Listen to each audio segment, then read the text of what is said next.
Welcome to Comic Sans, the podcast about comics for those who are sans knowledge. I'm Yen. I'm the comic half of this podcast. And with me as always is... Nathaniel Ma. That is me, Nat. Natty Nat. You can call me Nathan, Nate, Notorious. Oh, that's good. Naked. Not so good. But naked is how I appear on this podcast every single because episode. He's not wearing any clothes. You have to watch the YouTube version to ascertain whether that is true. But you know, what I meant is more metaphorically. I come, no pretenses. I don't pretend to know more than I know. I come in full ignorance and I learn. And what better way is there to learn than naked? Wow, Nat, you're really trying to start these episodes a little bit more profound lately. That was completely off the cuff. No way, really? I couldn't tell. The grower and shower one, I really thought about that one. And if you listen to the last episode, you'll also hear that Nat thought of it in advance and had nothing to say about it. I wanted it to speak for itself. Speak for yourself now. What's something you've been enjoying lately? You know, let's change things up a bit. Okay. How about you go first? Oh, you know, sure. Let's do things. It's season 4. Why do I always go first? I love that you're saying that. I love you saying that. You're like, it's 2016. Let women vote. That's the way you said that. So, okay. Something I've been thinking about lately. Well, I had the great pleasure last weekend of attending the Transformative Justice Festival in Singapore. Lots of great events about abolition and emancipation. Great feelings of solidarity, and now trying to figure out how to convert that solidarity into action. That's really cool. I would have loved to be there. I actually included the Transformative Justice Fest in my weekly newsletter, don'tknowdowhat.com. You know, so if you live in Singapore and you're looking for something to do and you always say, I don't know do what, check it out. It's the first time I've shouted out on this podcast, I think. Yeah, and I think it's not useful because we've discovered that most of our listener base is not in Singapore. But Hey, there is a fraction. If you're visiting Singapore, if you're a tourist in Singapore and you want to, find something to do, check out DUNNODOWHAT.com. Anyway, Yen, what have I been doing? What have I been enjoying? I'm going to say something that's going to blow your mind. I've been reading a book. No way! Yes way! I had to renew my loan in the library once already because I couldn't finish it in time, but I'm halfway through and I'm almost there. I'm reading, it was a completely random pick off the shelf, To Fill a Yellow House by Susie Annie. And this is her debut novel. But I picked it up because I just moved to the UK and it's a book that was set in the UK. I don't know if it's London or somewhere in London adjacent. And it's just about a shopkeeper who runs a charity shop and a boy growing up as an African immigrant in the UK and how their two paths kind of coalesce. And it's really beautifully written, very poetic prose. Reminded me a lot of your writing and your book. Yeah. Oh. Also because it's her debut novel and she's really young. I think she's literally your age. Oh, thanks for saying I'm really young. That was a joke. I don't really care if people think I'm young or old. That doesn't matter to me. Okay, Grandpa. I'd rather be treated as timeless, as if I was here before all and I will be here after as well. Still talking about comic books.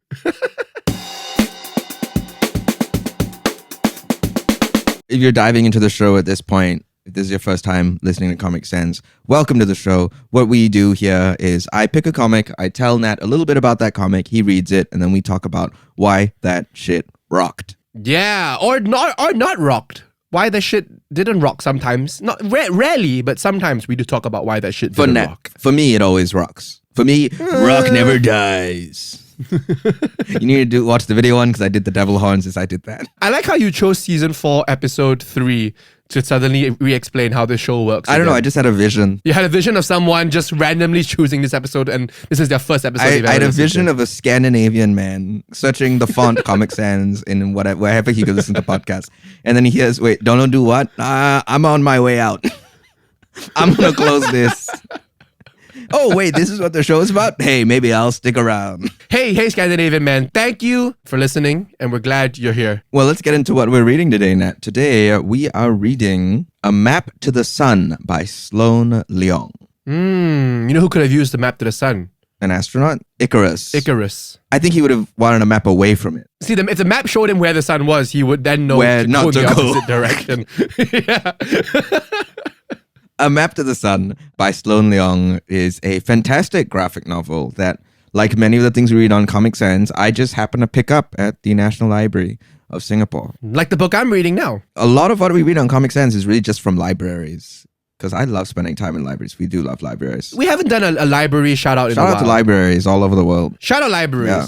National Library Singapore. Chicago Public Library. Manchester Libraries now, which is where I live. Manchester Library is pretty limited, I must say.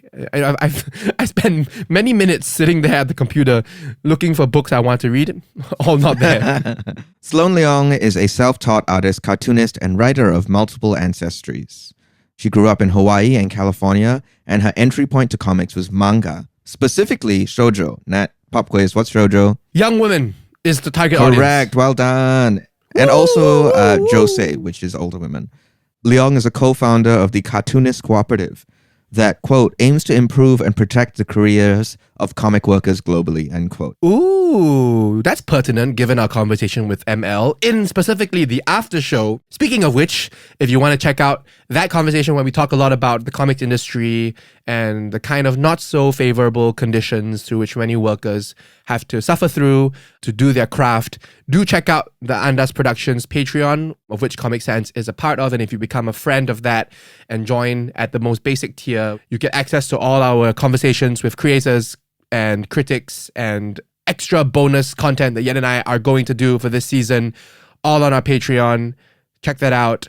Thank you in advance. Good plug, Nat. Good plug. The reason I bring it up, it's actually not super relevant to the text itself, but it's just very cool work that we want to shout out. Actually, one of our producers, Scott Chua, is involved with the Cartoonist Cooperative, and it's basically a global union. They take collective action, so talking about converting solidarity into action, that's one great way to do it. Yeah. I think the Cartoonist Cooperative is open to anyone to join as long as you create cartoons. So take a look at that. We'll provide a link in the show notes. It's interesting that they use the word cartoons, because I feel like we've never used the word cartoons in any of our discourse about comics. Is it because it expands beyond? We actually do. No, it's comics? cartoonists. And Right. somebody we've actually talked to on the show identifies as a cartoonist. Beth Hetland. Oh. Right? So Beth Hetland used the word cartoonist What's the differentiation between like comic book creator / illustrator and cartoonist in your opinion? I think the comic book artist / illustrator can sometimes accidentally exclude people who are making DIY work like zines, or people who are working on social media, working on Instagram, working on Blue Sky, things like that. Whereas I think cartoonist, to me, just instinctually refers to a larger group of people. And also, it just has a little bit more of a like an anti-establishment edge to it, in my view. Nice. That's true. I learned something today, Yen. Let's keep a good thing going. So let's talk about A Map to the Sun. Leong has been asked where this work came from, and she basically said that she couldn't find a book on the shelves when she was growing up that spoke to her experience. And part of that experience is low income, mixed identity, women of color. And I think this ties to that Toni Morrison quote. Do you know this quote, Nat? If there's a book that you want to read, but it hasn't been written yet, then you must write it. I don't know that quote, but that's a great quote. It's a wonderful quote. And I think Leong took it to heart or put it to practice. So A Map to the Sun is ostensibly a sports book about a group of high school girls who start a basketball team. But the sports is very much in the background, I think. Oh, man. I like sports. Yeah, but you think about the sports we've read in the comics so far. You weren't a fan of Blue Box. I was a fan of how they portrayed the badminton. Oh, That was okay. arguably the only thing I was a fan of, if that. Damn, that's brutal. Well, I think in a similar way, but done in a very different manner, A Map to the Sun is really about the ebb and flow of the girls' friendships and the various pressures they're under, whether it's their families, class, race, body image. It's a very nuanced and I think quite a difficult book that doesn't simplify its world for our benefit. Even though these characters are teenagers, I do not think A Map to the Sun is necessarily young adult, in the same way that this is published by First Second, who also published This One Summer, right, which was also a book about female friendship. But I think Leong's approach is more complicated. So these girls are teenagers, almost forced into the roles of adults, and they make decisions that can confound us, but that's what makes them feel more real. Sloane has said this about how she constructed the narrative, right? Quote, I kind of let the characters act how they wanted on page, letting them dictate the pacing and emotions, end quote. Oh. I think that lends itself to a very organic feeling for the book, where these characters feel really, really real, and by the time you're done with it, you feel like you've witnessed them in a way that you don't often in comic books. They're very fully realized. One of the major reasons I'm bringing this to the show, Nat, is because Leong's colors are insane. I mean, the front cover is really interesting already. Pinks and yellows and I want to talk about it more later, but I will just say that Leong has said that it comes from them growing up in Hawaii, where it felt like the seas and the skies and the orchids, just everything around them was popping with color in a way that the rest of the world isn't really. It also comes from Leong's heritage, being part Mexican. Traditional Mexican art having really, really strong punchy colors. Color forward, perhaps we could say even, which I think is how this book operates. On that usage of color, Leong has said, quote, "I'm always trying to use color to make the story and mood clearer," end quote. You're going to find that's absolutely the case when you read this, Nat. Interesting. Doesn't color always make the story clearer? Do you think it's a case where color doesn't make the story clearer? Typically, especially in a lot of the works we've read, color is used naturalistically. It's being used to sort of immerse us in the world. Leong is absolutely not using color in a straightforward way, but it brings emotional clarity to the story. Interesting. Emotional clarity. It really gives it such a wonderful mood. So to our listener, Nat is about to read pages 1 to 60 and then pages 153 to 204. And Yan is reading hard copy, but I am reading on the Kindle. So it is available both on the e-books and the M-books. I wish Nat was reading the physical copy because I do think the colors pop off the page in a very specific way. But I'm curious to see how they translate to the screen as well. I am ready to go to the sun with this map as my guide. Let's go, Nat. Let's go. Welcome back, listener, and welcome back, Nat, from the sun-streaked streets of L.A. Did you know it was L.A.? Nope. Well, it was L.A. But I also do think that's an intentional choice, and we can get into that a little bit more. Yeah, I thought it was Hawaii just because of Luna is from Hawaii and then also the surfing and everything. Yeah. Well, okay, before we get into it, Nat, you have to give our listeners 5 words to describe the experience of reading this excerpt. Not an easy task. Never an easy task to summarize a comic in 5 words. But the first one I'm going to go with, and I think on the surface, it's a very simple word, but it's all going to be in the delivery. So are you ready? I'm ready. Colors! The colors, baby! Oh man, I don't know how we're going to transcribe that for the for accessibility. I don't know how we could. Mamma mia, the colors! Okay. Now let's hold on a second. Sorry. No, but I do think like we're going to need to put like sheet music. Okay, great first word, Nat. Give me your second. Next word, more topical than vibe, but adolescence, I think is definitely a strong theme in this book. Mm-hmm. Next, I'm going to go with escapism. Great word. Good choice. I think that ties back to color, that ties back to what these girls are doing and why they're doing them. Mm-hmm. I'm going to hit you with community, or maybe a better word, belonging. Okay. And the last word, a classic Nat special, hyphenated, 4 words. Okay. The power of sports. Yeah. I'll take it. I mean, the section that we ended, that you got me to read, the way that it ended, that's the power of sports, man. They did it. It is true. It is true. They won. Yeah, please note that that's the halfway point of the book. Map to the Sun is about 5 teenage girls in LA who go to a public school and find very little motivation in their lives. Probably the centerpiece, especially in the excerpts Nat read, is Ren. Ren. You know, shout out Ren Galeno, who we've had on the show. What a coincidence. Yeah, true.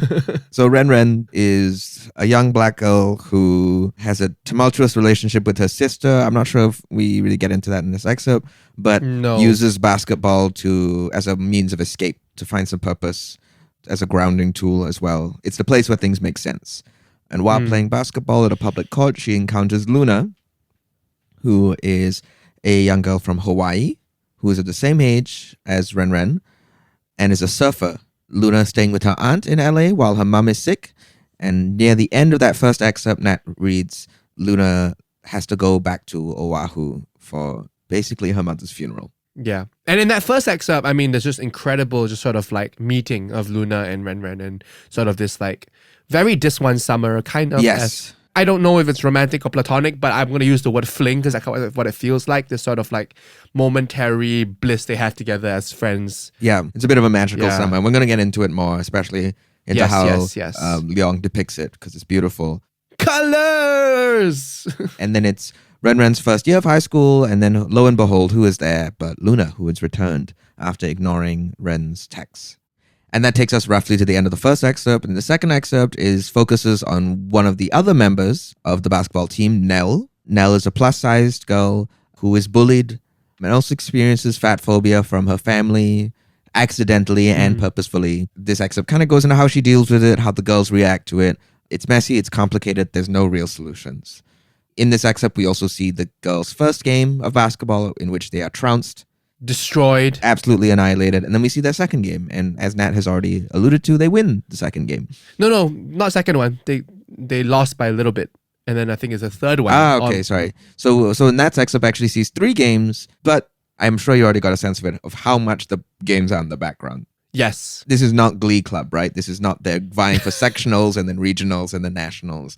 These are just kind of casual games with other schools. I like how your analogy for sports is Glee Club. Glee Club. Come on, man. We got to get to regionals.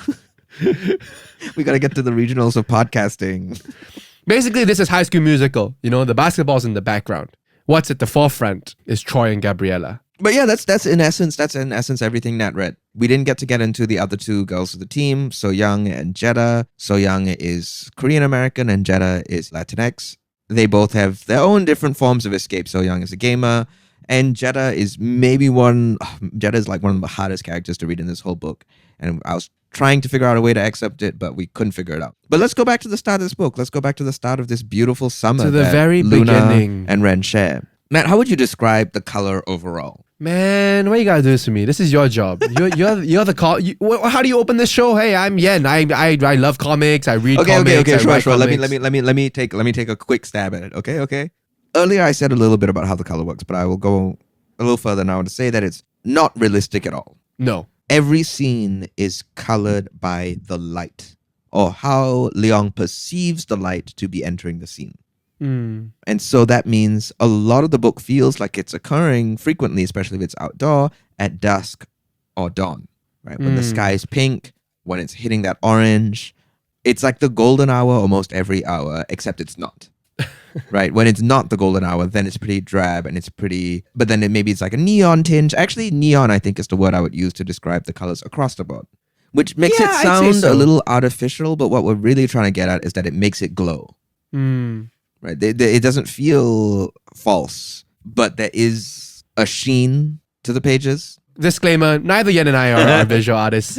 Neither of us know what we're talking about. You're just going to have to believe us. You're just going to have to read it for yourself. I mean, I'm going to try a stab at it now. I think for me, what really stood out is, of course, you know, we've talked a lot on this show about comics that get creative with backgrounds, with certain panels that might drastically change the color palette to show a dramatic effect. But throughout this book, there's just a consistently inconsistent color palette that affects not only backgrounds and foregrounds, but I think for me, what really makes it interesting is skin tone. Because there's no consistency in the skin tone, right? And even the fact that sometimes, the fact that, for example, Ren is a black girl and Luna is Pan-Asian, yeah. Pacific Islander, like something, yeah. You know, and there are some panels where it's shown that Ren is a little bit darker, but there are also some panels where they're completely flattened, right? Look at page 17. I mean, I love page 17. I don't know, there's a couple panels here I want to talk about, but page 17 at the top, at the first panel at the top, Ren and Luna, I mean, everything is just yellow, right? Their shirt, their skin, their hair, you know, and the only thing that's darker is the bottom of Luna's bikini, right? But there's just a flattening that almost kind of like unifies them. And even in the later panels, they're darker, they're in shadows, but again, their skin tone is the same. And then there's this beautiful panel at the bottom of 17, bottom right. This one is incredible, right? You have like purple on the edges, and then you have this beam of yellow coming through, representing like the sun coming through a window, just shining on them. And again, just washing them in like a single uniform color. And then there are other pages where they're like, their skin is purple or pink or blue, and it just works. I don't know how. It is really an incredible choice. And it's funny because we'll link this in the show notes. Leong was interviewed by the Comic Book Herald in this, and it's a very good interview. And the interviewer does ask, what do you make of identity? How does your color treat identity? And Leong said, oh no, it's really just about the scene. Right. I don't think Leong is going in trying to make some political statement about how under the same about race under the right lights we all look the same. I don't think that's it. Sure. right? But there is something about what Nat's pointing to about connection, which may not have to do with the racial identity, because that's such a big idea. And this book is all about small ideas. It's about the minute day-to-day thing that's affecting them right now. Yeah. I mean, I'm just noticing this right now. I mean, going to this idea of belonging. This section, we're just looking at page 17 and the pages before, I washed this kind of orange, yellow, purple palette. You turn the page to page 18, we're in Ren's world, where she's alone and it's pink. There's this deep pinks, fuchsias, a little bit of green. On this page 18, you note that middle section that's green, that is kind of like a dreamscape. It's the cousin that died last year. It's Luna talks about her cousin that died last year who was surfing and then fell on the reef. Right. Okay, but it's reminiscent of Luna. It's still adjacent to Luna. And then you turn the page and then you get that green. Yeah. In its full glory, right? And this is Luna's world. This is Luna going to visit her auntie and it's green on green. And like what I was trying to say about it not feeling weird is like, never once did I go like, oh, Alphaba? Right, this is a green-skinned character? No. It's not naturalistic and you don't mind. When Ren is blue, I'm not taken out of it to be like, Avatar? Yeah. You know, it's just like, because they've established its inconsistency, you just go with it and it just becomes something you just subconsciously accept. Yeah, I think that subconscious acceptance is really key to how this book works, because when I was rereading it, I was like, wow, I can stop and think about these color choices for a very long time. But when I was reading it the first time, I just breezed through. Right. And there was a lot of subconscious effects. I think one of the easy things to remark upon within this book is its transitions. The color change, the palette change is usually leading us to a different scene. But then on top of that, Leong does some fantastic transitions. And I think I want to go earlier before page 17, because this is the moment when I was like, okay, I've been looking at this book for like 5 minutes and I already know we're going to be reading it on Comic Sense. It's page 5, where it's a 6-panel grid of Ren in the public basketball court. She's dribbling, she's shooting, she's scoring. She does a little layup. Turn the page. That ball. You already see it, right? The ball tips into the net. This is a 3-panel grid. The ball tips into the net. In the next panel, the net sort of disintegrates while a figure dives through it. And then in the next panel, the net is now completely gone and it is turned into the foam of the waves. And Luna appears. And then we are introduced to Luna. What a character introduction. I mean, like, instantly you're like, okay, I'm sitting up, I'm paying attention. Yeah. Also, I mean, since we're on this section, if we go 2 pages down, I don't know if it's just me like reading digitally or the fact that like maybe I'm still half awake, but I swear when I turned this page, that middle panel with like her feet on the waves, I swear it was moving. I'm going to say definitively that's not true. But there was just something the way the that it's colored. The illusion of motion, Sure, I'll give you that, yeah. I'm sure the neonness, kind of the shininess of it, kind of just like, I did a double take where I was like, whoa, what's going on? Is this like an animation? But like it would, and this was like only half a second, okay? I gathered myself after that. But that was just how evocative that particular panel was for me in a very, very strange way, because it's not a like a really interesting panel. It's just feet walking along the waves, the shore. But yeah, just something about the way that Leong portrays water, really cool. I mean, unlike anything that we've read on this show before, I believe. Well, that's why I brought up the fact of Leong's upbringing earlier. I read this book and I was like, where do these colors even come from? Where do some of these images come from? And then you realize, oh, it comes from a genuine love for this type of scene. It comes from growing up in this scene. It comes from really like understanding it in your DNA. Yeah. I think she's also spoken about it being almost instinctual when she's going to switch color palettes. And I think that makes the whole book feel very intuitive. Yeah, you can kind of tell it's like, okay, this is like a change of scene, a change of mood. Yeah. And another thing that we've not talked about, which is, I mean, it's very simple but very effective, is the fact that what also changes with the color palettes is the entire color of the page. Yes. The white borders. space, the quote unquote white space that actually is yellow space or pink space or green space or blue space. And sometimes like 18, it's a gradient. Yeah. Right? It goes from white to pink. I mean, what's going on? It's incredible. I mean, I'm sure on some level it's just basic color theory, right? Yeah. For example, 19, when the panels are all tinted green, the background being pink, it makes it pop, right?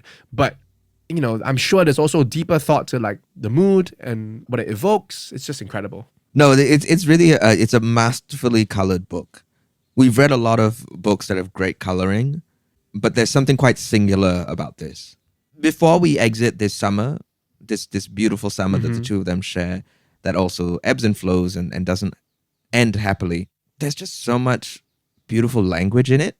I love page 23, when it's the beach and it's the lifeguard post and then it's the sky in kind of I would say like almost like a tie-dye wash. And it's Renren's thoughts and it goes, summer runs long like a river. We see each other every day. I almost forget I didn't know Luna once. That last line I think is so powerful. Yeah. I know we talk a lot about art on this show, Yeah. right? And the colors and illustrations, but we don't often talk about the writing. Yeah. But there is some really good writing in this book. Sorry, but back to what you were saying about the last line. It's just so evocative and it instantly filled me with a sense of melancholy, suggesting something that's about to come, but also the depth of the friendship as it exists now. Can I point out another good piece of prose? 29, that transition page. Summer drifts away like low tide. Already, that's a great sentence. Mm-hmm. It felt like everything happened and then nothing did. The sky stays the color she hates.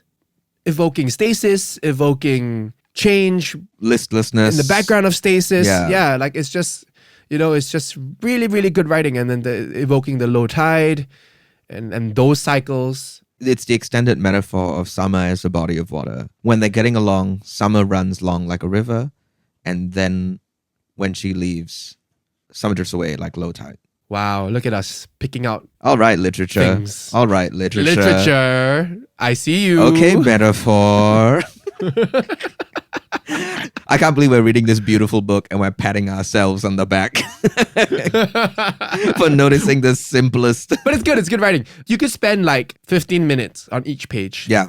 Or you could spend 30 seconds because it's so intuitive. You get the mood also. You don't really need to sit here and be like, what does this mean to me? You already know what it means to you. You just may not be able to articulate it yet. I mean, look at page 32, since you brought up page 5, right? And again, this brings together the water and basketball net kind of imagery. And you have this color-wise incredible, just like red, blue palette. You have Ren playing basketball in these panels, but in the background, in that white/blue space, you have a silhouette of Luna diving in the water. And because Ren is talking about how sometimes I dream of her and the ocean at night. And just in that little space between the two panels, right, where Luna's silhouette is, you see the words, my feet are on the sand burning. I'm not stuck, but I don't move. I watch her swim further away. And then in that final panel, you get that ball going through the basket again and the bubbles surrounding it, right? So it brings together these two worlds, these two metaphors of the water and basketball. It's so easy to look at. It just makes sense. It's so beautiful. But it doesn't make sense. And it conjures up so much about what Ren's really thinking about, what she's trying to cover up with basketball. Yeah. Right? The panels that overlaid the image of Luna.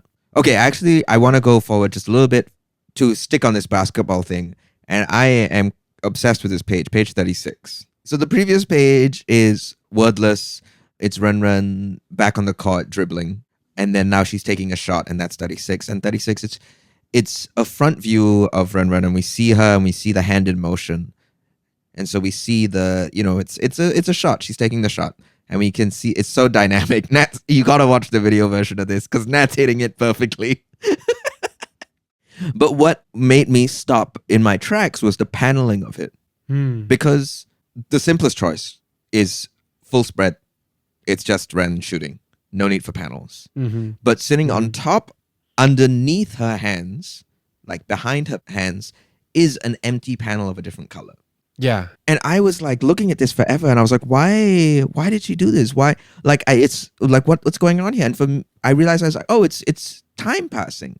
Oh. You know what I mean? It creates more motion within the page. If it wasn't the panel, if the panel wasn't there, right, it's static. This is a frozen snapshot of her taking the shot. So is the right page the one with the bell in that same panel? Yes. So that's what I missed because I didn't get that experience. But I imagine that could possibly look like some sort of like mirroring, right? Where you get in the next page on the right, the bell filling that empty panel is kind of like an injection into kind of like a disruption. Yeah, I think so. Yeah. I think that's a valid read of it. But I still think that the empty panel in itself is already such a powerful choice to indicate to us time is moving. Yeah. Right? Because we are used to, in reading a comic, when we move between panels, time is passed. I mean, also, and I just want to say on these two pages and the subsequent pages, her choice to do highlights in neon green, what? Like, I don't know anything about color. Let me say that again. But this was like, I was like, whoa. That's so cool, right? Right. Like it's just such a bold choice to have those highlights in this bright neon, almost highlighter green. Well, I think that Right? to me is the sun. Sure, yeah, Right. that's what highlights are. Sure, yeah. No, I'm just saying that's the light. That's her catching the light, and it's another color theory thing, right? Like rather than go for a Yeah. simple white, Leong is making the choice that interacts with the pink of the page better, which is green, which is the lime green. Yeah, but it's such a good choice. It's so funny when we encounter, like sometimes we bring a book in and we're just like, we don't even know. We don't even know where to begin. And the pattern has been when we cannot explain a book, we call out into the ether for the comic book artist to come onto the show. Nat, do you want to do it or do you want me to do it? Do I want to do it? Okay, I'll do it. Sloane Leong, if you hear the sound of my voice, come onto Comic Sans. We would love to talk to you about this incredible book and your other work. We'll talk a little bit about it later, but Sloane Leong also has a terrific comic called Prism Walker, which is hard sci-fi. Ooh, It's so very different from this. Even though I think the character writing is very similar, there's still a lot of heart, even though the context is so different. I mean, Prism Walker, almost everyone looks like an alien. It's fascinating to go from Prism Walker to this to see how the same approach to like non-realistic color can have such a powerful effect on the reader.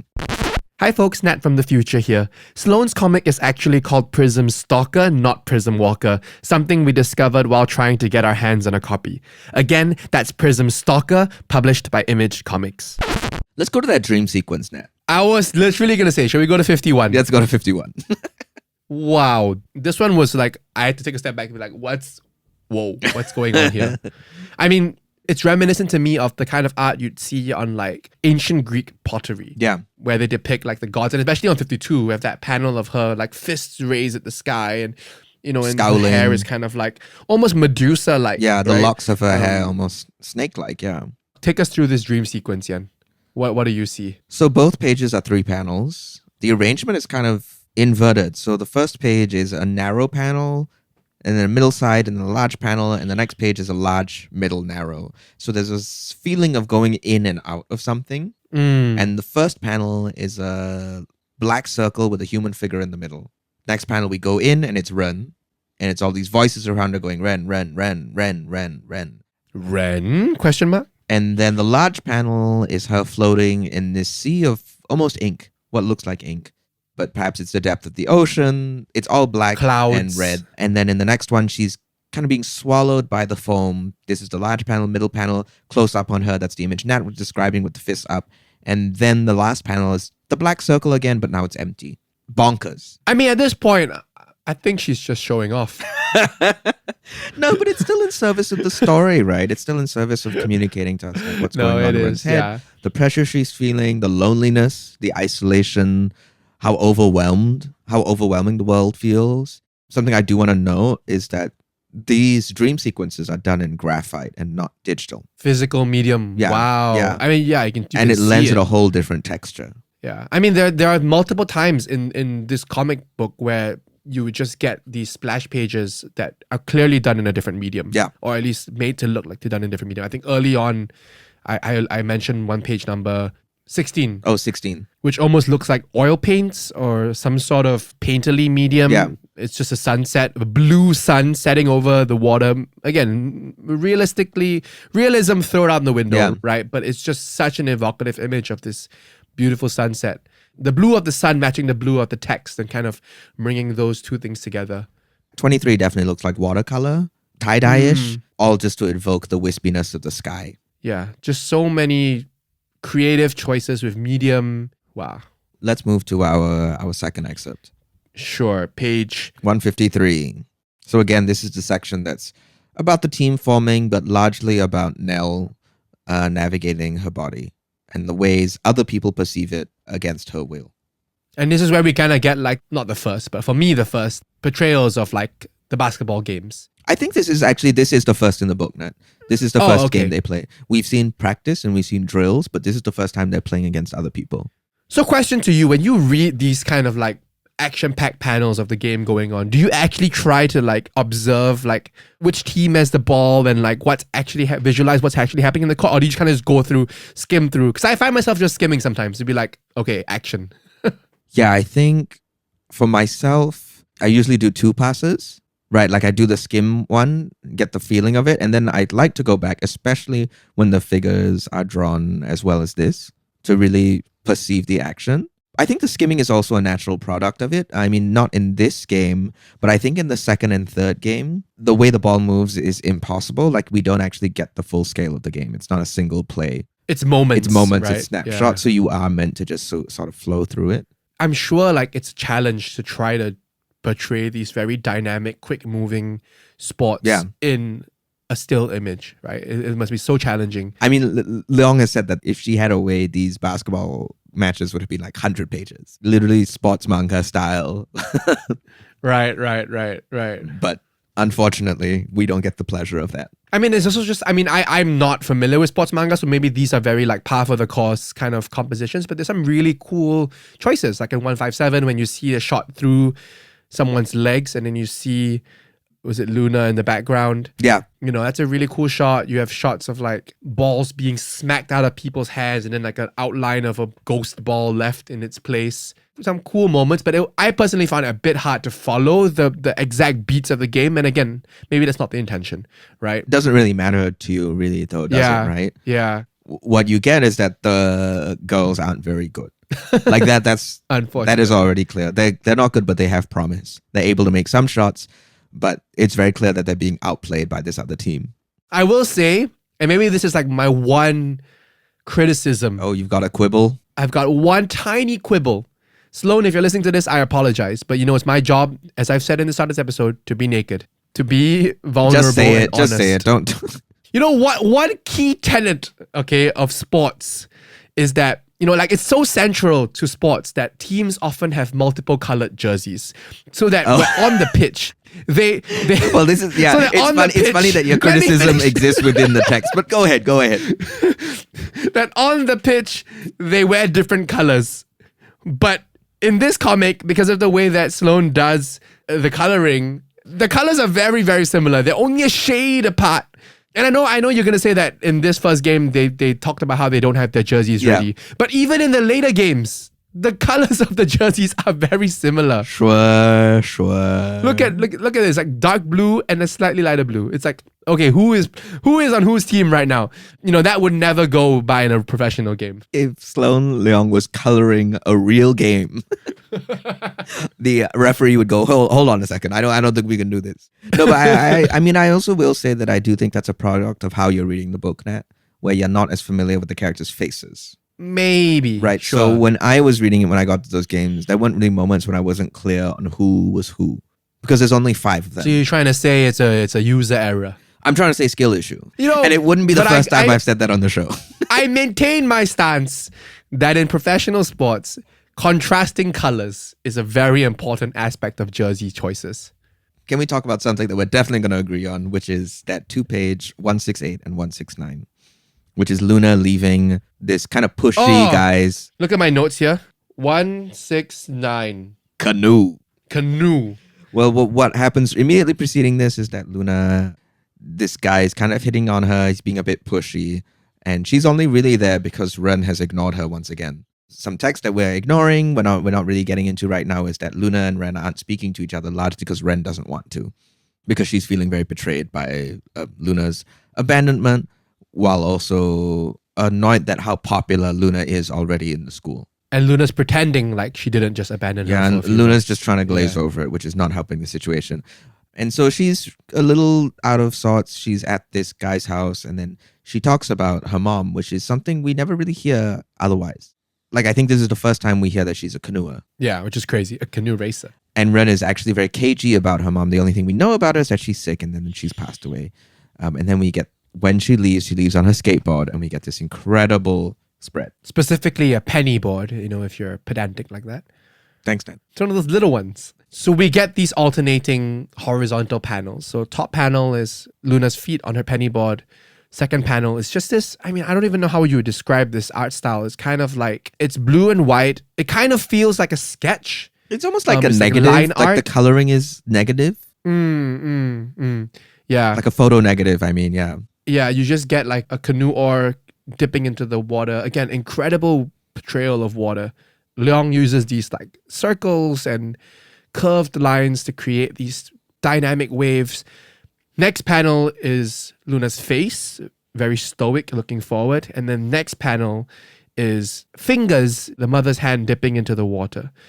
Turn the page, or the next page is this incredible full page spread of Luna's entire body pushing off on the skateboard, overlaid over an even sketchier portrayal of her mother. It looks like it's almost drawn with like chalk. I was going to say the exact same thing. It's almost like chalk, even though the water is fully realized below. Yeah, the water is hard lines digitally drawn, I assume. But the chalkiness of the mother, almost like she's fading away as she's rowing this canoe. I mean, and the two of them overlaid against each other, going in the same direction. If I looked at this page long enough, I could cry. You know, it's just... I mean, I'm going to be honest, I didn't know that her mother died. Maybe that wasn't in my excerpts. Yeah. I think we may have not had that in your excerpt, yeah. Yeah, so I maybe didn't get the full emotional impact, but now that you mentioned, yes, it is very evocative. It's so sad. It's so sad and it's so lovely, and she's in her shadow, she's always there with her, but she's also not there and she's also fading away, right? There's just so many levels that Leong is able to get to through the choice of material and color. It's more than just, oh, she's there and she's with her all the time. No, she's also fading away because of the chalk. It's also the water is the best way to connect with her again, right? It explains why Luna surfs so much. Right, and she's surfing on the water in this image. Exactly. I mean, she's skating on the water, but also, you know what is the best way to erase chalk? Water. Yeah. Ugh. Her mother is literally being washed away by the waves. Damn! Crazy. One page. Crazy. Can talk about it for 30 minutes. Crazy. Let's talk a little bit about Nell now. Sure. Who we haven't gotten into so much. Poor Nell. Yeah, it's really bad. It's really sad. So Nell's two brothers, I wouldn't say they're like mean to her. They're just unaware. They're just being boys, and that's precisely the problem. The two brothers sitting on the couch playing what we assume to be GTA or some analogous game. This one was really rough. Yeah. And then basically, I mean, I don't know if I want to read it out, but they make comments about, you know, the size of the people that they're running over, and then watch me mow down this nasty chick is what the brother says. You know, so just all this language that is very overtly misogynistic, but then also they're not giving any thought to it, right? It's just coming out of them while Nell is there taking it all in. And in the previous scene, the thing that cues us straight into this is Nell on the scale. Yeah. And I think that's why the brothers is so... It's almost worse because they're not even trying to be mean. Because in a previous scene, Nell is running on the track and these boys hurl insults at her. They're being intentionally mean, and that does upset Nell, right? But then it seems like the thing that really tips her over the edge is the fact that her brothers are being so casually fatphobic. And it's not even something they're intending to do. It's just speaking to the environment that she's surrounded by.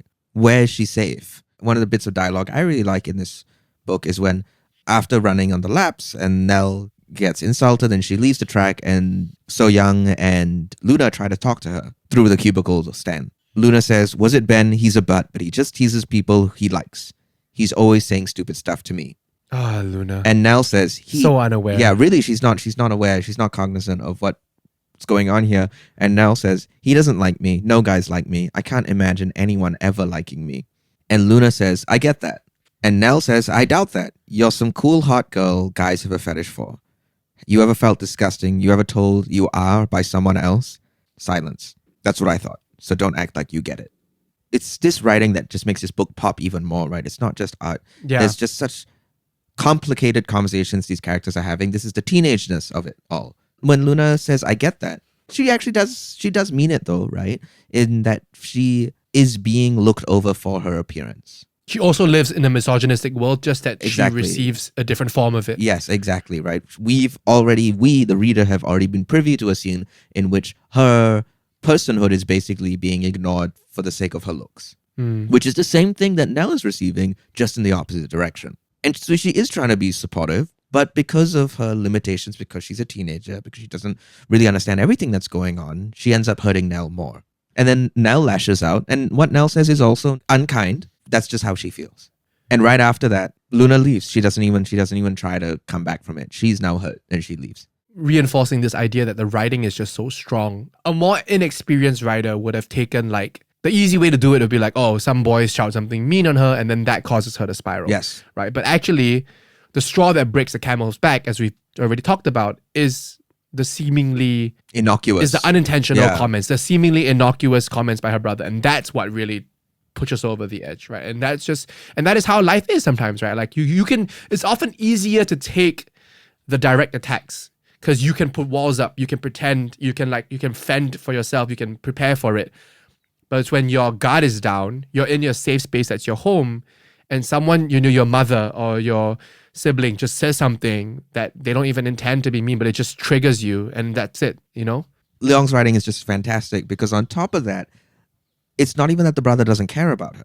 Because he gets very concerned. Because after this, Nell basically walks out and disappears. And on the subsequent pages is the brother calling Ren and being like, do you know where she is? I'm really worried. He's concerned about her. And then when she comes back, he's still concerned. And he and his brother offer to cover her shifts for her at their store. He's trying to offer care. It's just not the care that Nell really needs. And the care she does end up receiving is the care from Jeddah, who I've already said is a very complicated and troubled character. And Jeddah just gives her marijuana to smoke and beer, right?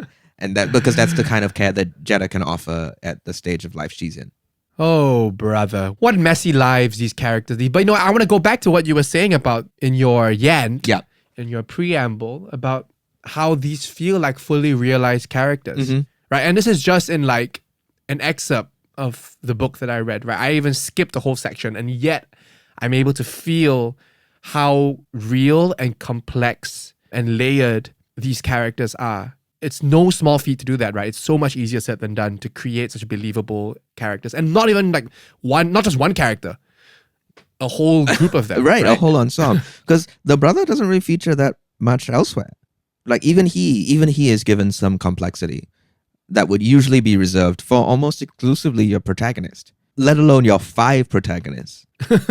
Who is his coach? She's one of the teachers at this public high school, and she discovers that there will be a funding cut, especially for the women's clubs, for the girls' clubs, unless something happens, unless something remarkable happens. And so she forms this basketball team in order to try and give these girls more resources. It's not even the winning, just like there isn't even a space for them. Right. Oh, that's cool. So she has depth, because in my excerpt, I was like, oh, this who's his coach? She's just being like a very flat, like encourager, like, oh, you guys are great. But no, actually she has stakes too. No, it's true. And that's true. That's a fault of the excerpt we've given you, because in the long view of the book, the teacher actually is quite complicated, because at some point, Ren gets better at basketball than she is.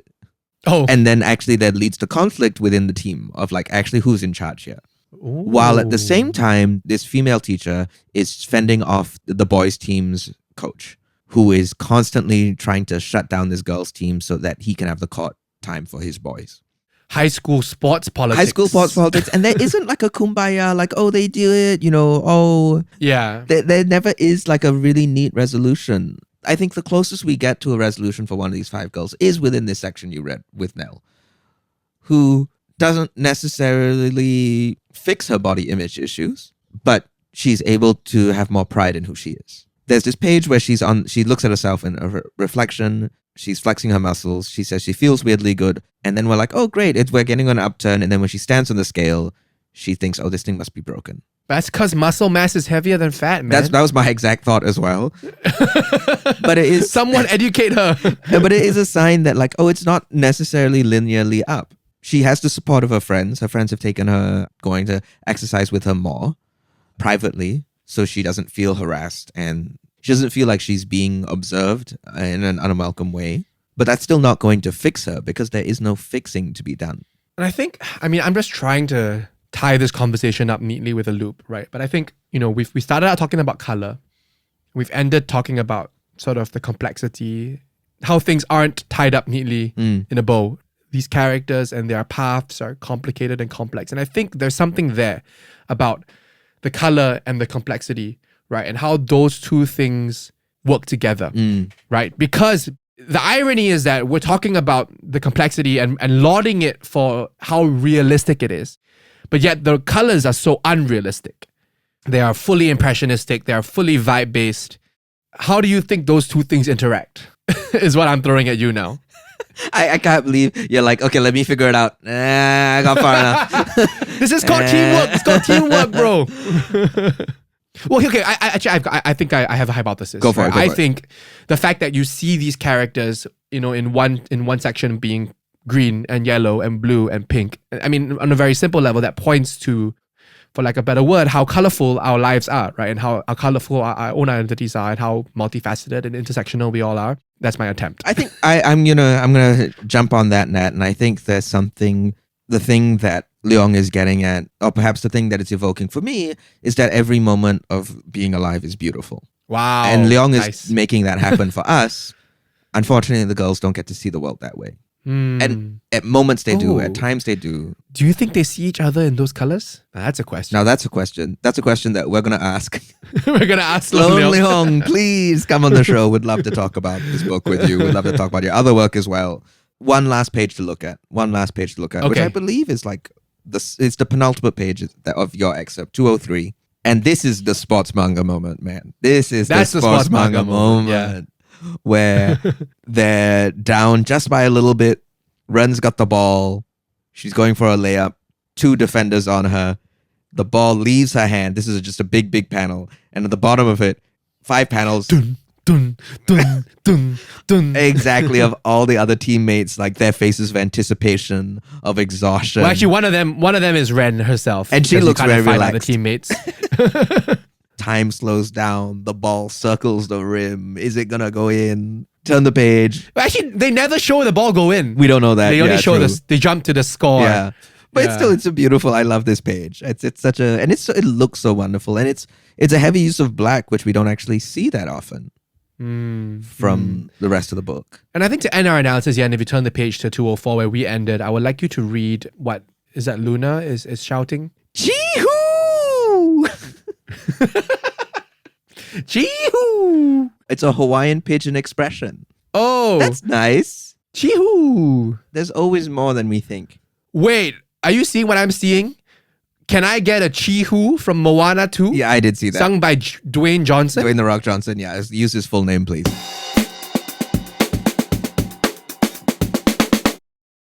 Let's go through the motions, Nat. You gonna keep reading? Would you want to keep reading? Oh, yeah. Yeah. Yeah, hell yeah. Hell yeah.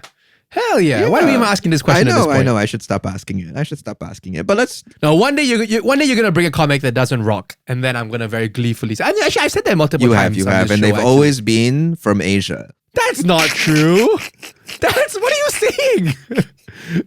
They're not all Parker.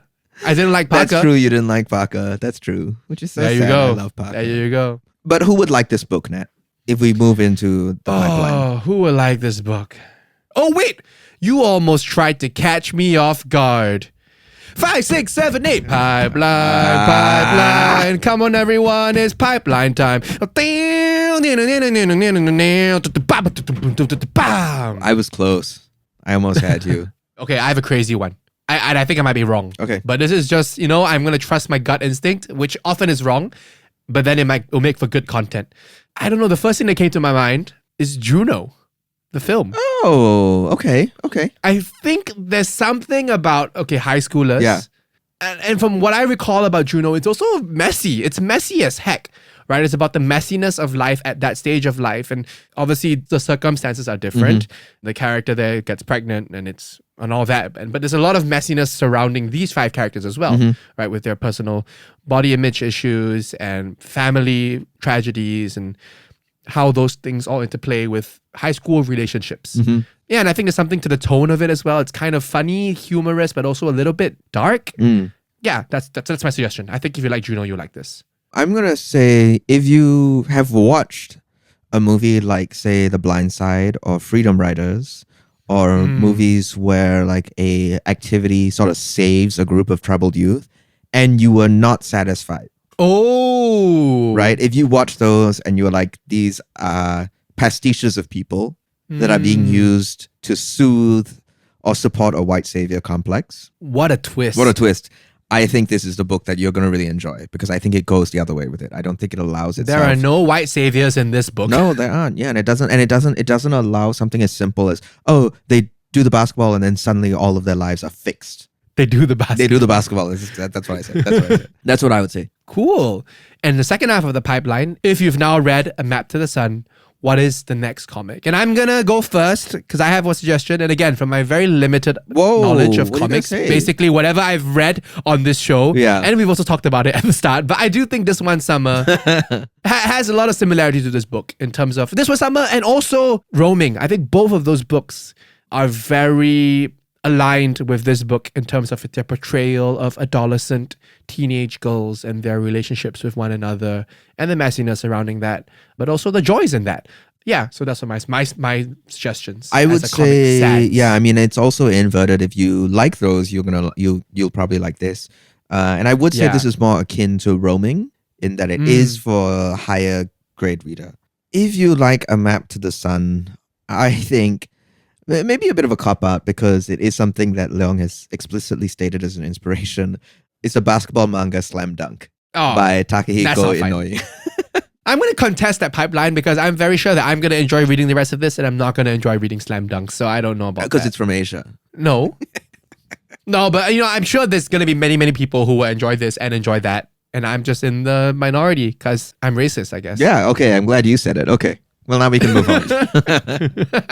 Actually, I will say I would also recommend Prism Walker if you like A Map to the Sun, which I mentioned earlier, but it's a very, very, very different type of book that is just aesthetically pleasing, though in a very, very different way. Yeah, I'm really intrigued. Yen, can you set us up for what we are going to be reading next episode? Yes, I can, but I also cannot. Oh, because we have a guest on the show next episode, and I'm not sure I know what we're reading, but I haven't read it myself yet. But I will say... Well, why don't you tell everyone what we're reading, because I know it as well. Yeah, we'll be reading Rare Flavors by Ram V. Who we have read before on this show. We've read The Savage Shores. It's by Ram V and Philippe Andrade. Rare Flavors. And I've heard about this book a lot. I've actually had it on my shelf and have not read it yet. I'm really looking forward to hearing our guest take on this. And do you want to give a little teaser who our guest is, Yen? It is an incredible comics critic named Ritesh Babu, who I think is part of the reason Comic Sans even exists. Wow. Yeah, I will go as far as to say that. Yeah, we talked about Ritesh on our after show episode with ML. And ML, on that, if you listen to it, ML was basically like, you got to get Ritesh on the show. I know him personally. Bing, bada, boom. Here we are. I mean, that's just how it goes. That's the magic of the pipeline song. I'm going to attribute it to that. Okay. This is the Comic Sans pipeline. Okay. But yes, so next episode, we're going to have a guest. And so like all of our guest episodes, typically, we do now pre-read the comics for those. So we will read the comics in advance. And so if you do that, you will be perfectly primed to enjoy the episode just like we will be. If you feel like reading along or reading in advance with us, Rare Flavors by Ram V and Philippe Andrade. Well, thanks everyone for listening to the show. Thanks for supporting the show. Check out the Arthouse Productions Patreon if you haven't already. A Map to the Sun by Sloane Leong. Can't recommend it enough. Really, really encourage everyone to read it. Chee-woo! Thanks, Nat. And we'll see you on the next page. See ya!